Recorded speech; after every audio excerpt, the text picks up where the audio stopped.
నమస్తే, నేను Ashok Kumar. Welcome to our channel. Social మీడియాలో ఇవాళ ఎక్కడ చూసినా కూడా #యు వర్సెస్ పంచ్ ప్రభాకర్గా అయితే నడుస్తుంది. ఏంటంటే వాళ్ళ వ్యక్తిగత ఆరోపణలు అనుకోండి, లేకుంటే సిద్ధాంతంగా రకరకాలుగా జరుగుతుంది. అయితే పూర్తిగా పంచ్ ప్రభాకర్ అనేటువంటి వ్యక్తి అసలు అరెస్ట్ అవుతాడా, అరెస్ట్ కాడా ఒకసారి తెలుసుకునే ప్రయత్నం చేద్దాం. మనతో పాటు ఇవాళ రాజకీయ, ఆర్థిక, సామాజిక విశ్లేషకులైనటువంటి డాక్టర్ లయన్ కొత్తారావు ఇంద్రబాబు గారు అయితే మనతో పాటు ఉన్నారు. సార్ నమస్తే. సార్ నమస్తే. సార్, గతంలో ఎస్సీలని దారుణంగా దుర్భాషలాడాడు పంచ్ ప్రభాకర్ అనేటువంటి వ్యక్తి.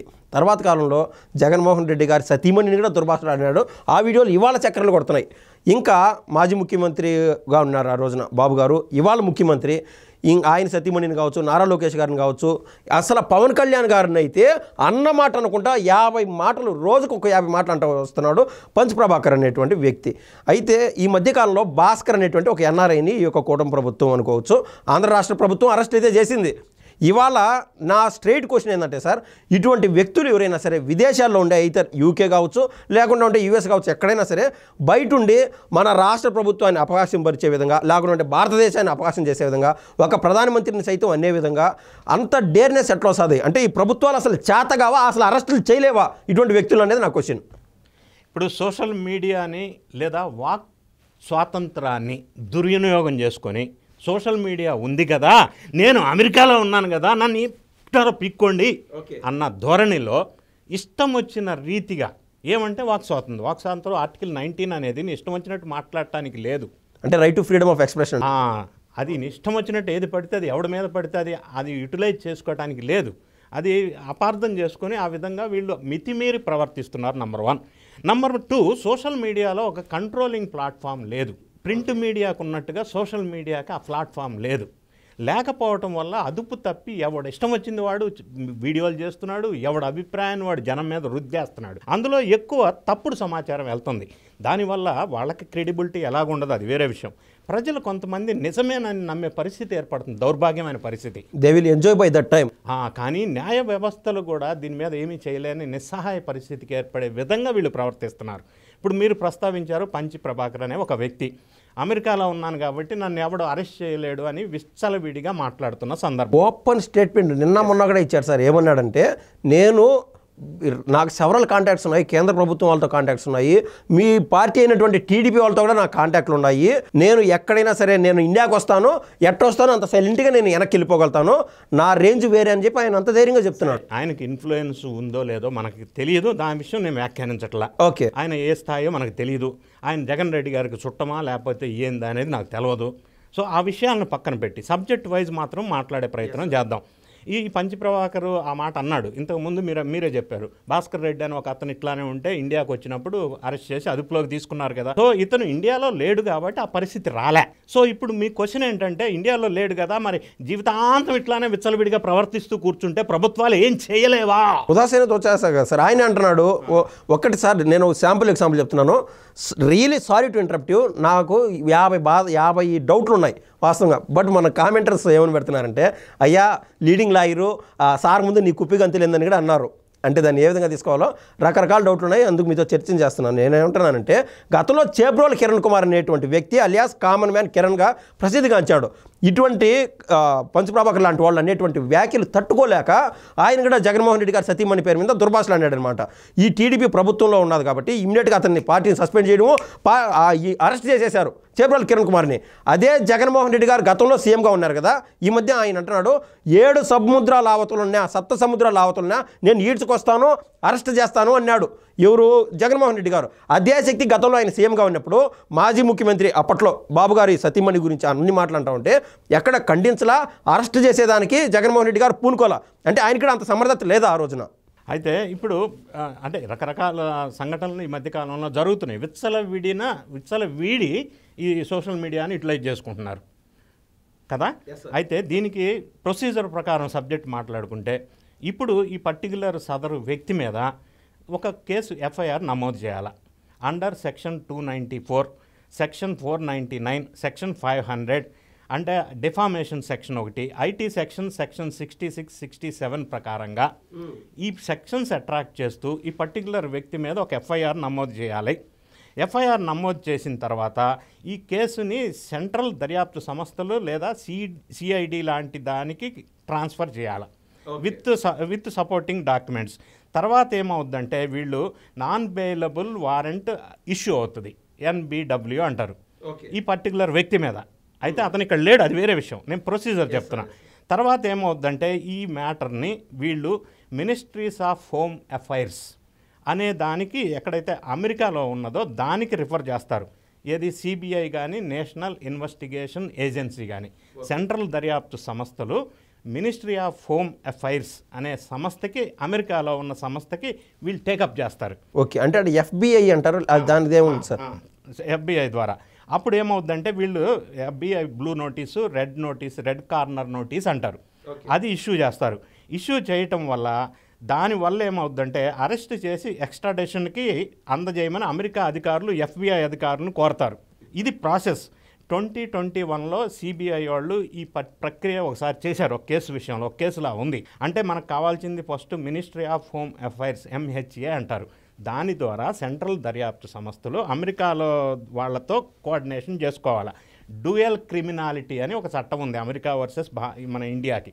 ఇటువంటి క్రిమినల్స్ ఆ దేశంలో కాదు, ఏ దేశంలో ఉన్నా కూడా చట్టాల ప్రకారం వాళ్ళని అరెస్ట్ చేయవచ్చు. ఎందుకంటే ఇదేం చెప్తుందంటే వాళ్ళ సెక్షన్ మనం మాట్లాడితే US 875 వాళ్ళ సెక్షన్ ప్రకారంగా వీళ్ళు టేకప్ చేసినప్పుడు అక్కడి నుంచి వాళ్ళు కూడా ఇనిషియేట్ చేస్తారు అప్రాప్రియేట్ ప్రొసీడింగ్స్. దానివల్ల అప్పుడు అతన్ని అరెస్ట్ చేసే అవకాశం ఉంది. కాకపోతే ఏంటంటే దీనికి ప్రాసెస్ అనేది చాలా పెద్ద ఎత్తున డిలే అయ్యే అవకాశం ఉంది. ఎందుకంటే ఇది వేరే దేశం వాళ్ళ విచారణ సంస్థలతో ముడిపడినటువంటి అంశం.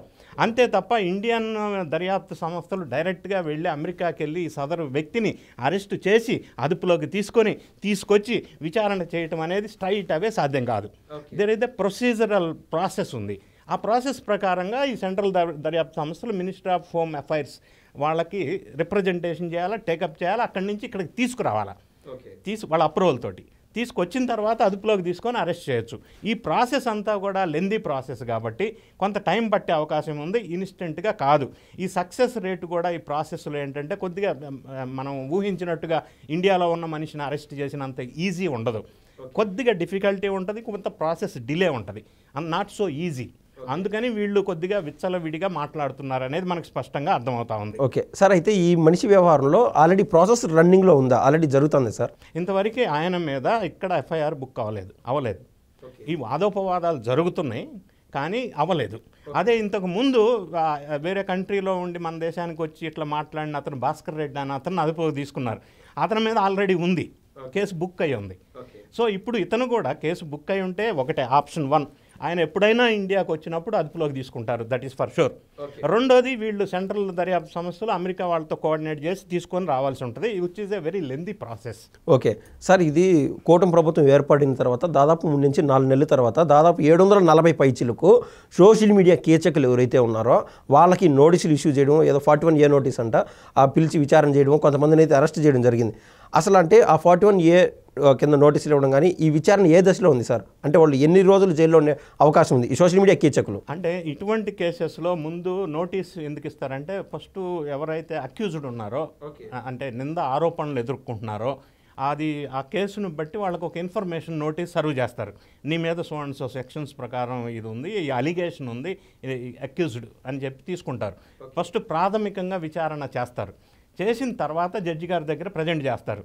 ఇదంతా మళ్ళీ రిమాండ్ ఇవన్నీ ఉంటాయి. ఈ ప్రాసెస్ అంతా కొంత డిలే అవుతుంది. ఇప్పుడు మీరు చెప్పినట్టుగా మనకి ఆంధ్రప్రదేశ్లో సోషల్ మీడియాలో అరెస్ట్ అయిన వాళ్ళంతా కూడా ప్రాథమిక విచారణ పూర్తయింది. ఓకే సార్, అయితే గతంలో ఇదే సోషల్ మీడియా వేదికగా ఇప్పుడు ఎమ్మెల్యేగా ఉన్నటువంటి ఉండి ఎమ్మెల్యే త్రిపుల్ గారు కావచ్చు, లేకుంటే ఆ రోజు మీడియా స్వేచ్ఛ ఉంది కదా అని చెప్పి ఓపెన్గా జగన్మోహన్ రెడ్డి గారి ప్రభుత్వం పైన ఏదైతే తప్పులు చేస్తూ ఉన్నాడో ఓపెన్గా ఎదుర్కొన్నటువంటి TV5 మూర్తి గారు కావచ్చు, వాళ్ళపైన దేశద్రోహం కేసులు పెట్టారు ఆ రోజున. అంటే ఆ మాదిరి పెట్టచ్చా సార్? అంటే వాక్ స్వాతంత్రం ఉంది, ఎవరు పడితే వాడుకుంటున్నారు కదా అని మీరు అన్నారు. అయితే దేశద్రోహం కేసులు ఏ విధంగా ఇంప్లికేట్ అయ్యాయి? అంటే భారతదేశంలో దేశద్రోహం కేసులు పెట్టినవి లేదా ఈ దేశద్రోహం పేరుతో కేసులు అనేది వేళ్ల మీద లెక్క పెట్టగలిగిన వెరీ ఫ్యూ ఉంటాయి. అందులో ప్రధానంగా ఆంధ్రప్రదేశ్ రాష్ట్రంలో మీరు ప్రస్తావించినటువంటి 2 కేసులు వెలుగులోకి వచ్చినాయి. ఇప్పుడు అది చాలా పెద్ద నేరారోపణ ఉంటే తప్ప దేశద్రోహం కేసులు అనేది పెట్టరు. సో అట్లా పెట్టవలసి వస్తే ఈ మధ్య కాలంలో వైఎస్ఆర్ కాంగ్రెస్ పార్టీ పదవి అధికారం కోల్పోయిన తర్వాత వాళ్ళు చేస్తున్న అక్రమాలు అన్యాయాలకి ఎంతోమంది మీద దేశద్రోహం కేసులు పెట్టవచ్చు. కానీ అవన్నీ నిలబడవు. పెట్టడం అయితే పెడతారు కానీ కోర్టులో నిలబడే అవకాశం లేదు. సో అనవసరంగా అతన్ని భయపెట్టడానికో ఇబ్బంది పెట్టడానికో ఇటువంటి కేసులు నమోదు చేస్తున్నారు తప్ప అవి కోర్టులో మాత్రం నిలబడే అవకాశం తక్కువ ఉంటుంది. ఓకే సార్, ఇప్పుడు ఒక్క విషయం కన్క్లూడ్ చేయండి. చెవిరెడ్డి భాస్కర్ రెడ్డి గారు ఎవరైతే ఉన్నారో నిన్న ఈరోజు ఆయనకి రిమాండ్ ఎక్స్టెండ్ చేస్తా ఆ కోర్టు వారు అయితే డిసిషన్ తీసుకోవడం జరిగింది, ఆర్డర్ ఇవ్వడం జరిగింది. అయితే అంటే 90 రోజులు పై చిలుకుగా జైల్లో ఉంటే ఆటోమేటిక్గా బెయిల్ వస్తుందా? అంటే 90 days అనేది ఏంటంటే అది డిఫాల్ట్ బెయిల్ అంటారు. 90 days పూర్తి చేసుకుంటే అంటే ఆర్థికంగా తప్పు చేసినా బెయిల్ వస్తుందా? డిఫాల్ట్ బెయిల్కి వీళ్ళు అప్లై చేస్తారు. ఛార్జ్ షీట్ పెండింగ్ ఉంటే, విచారణ ఇంకా పూర్తి కాకపోతే ఇతనికి బెయిల్ ఇచ్చే అవకాశం లేదు అని దర్యాప్తు సంస్థలు మెమో పిటిషన్ దాఖలు చేస్తే మళ్ళీ రిటైన్ చేస్తారు. ఇవ్వాలి ఖచ్చితంగా అని లేదు. ఫర్ ఎగ్జాంపుల్ ఈ మన లిక్కర్ స్కామ్ కేసులో కృష్ణమోహన్ రెడ్డి, ధనుంజయ రెడ్డి, బాలాజీ గోవిందప్పన్ విషయంలో వాళ్ళు బెయిల్ మీద బయటకు వచ్చారు.